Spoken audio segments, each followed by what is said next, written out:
ஒரு பசுமையான காட்டில் பல சிறிய பறவைகள் மகிழ்ச்சியாக வாழ்ந்து வந்தன. அவை மரக்கிளைகளில் கூடு கட்டிப் பாடியபடி பறந்தன. ஒருநாள் ஒரு வேட்டைக்காரன் அந்தக் காட்டிற்குள் வந்தான். அவன் கையில் ஒரு பெரிய வலை இருந்தது. அவன் சத்தமில்லாமல் நடந்து வந்து பறவைகள் இருந்த இடத்தில் வலையை வீசினான். அந்த வலையில் பல பறவைகள் சிக்கிக் கொண்டன.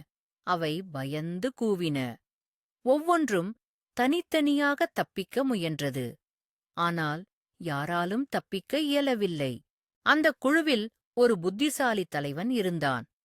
அவன் சொன்னான், நாம் எல்லோரும் ஒரே நேரத்தில் சிறகுகளை அசைத்தால் இந்த வலை அறுந்துவிடும். அனைத்து பறவைகளும் தலைவனின் வார்த்தையைக் கேட்டு ஒன்றாக சிறகுகளை அசைத்துப் பறந்தன.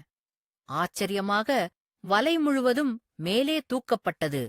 அவை அந்த வலையுடன் பறந்து தொலை தூரம் சென்று தங்களது எலி நண்பனை சந்தித்தன. எலி அவ்வலைகளைக் கடித்து வெட்டியது. பறவைகள் மீண்டும் சுதந்திரமாக பறந்து சென்றன.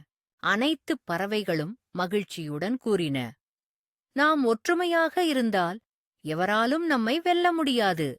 ஒற்றுமையே பலம். ஒன்றாக இணைந்து செயல்படும்போது எந்த சிரமத்தையும் வெல்லலாம்.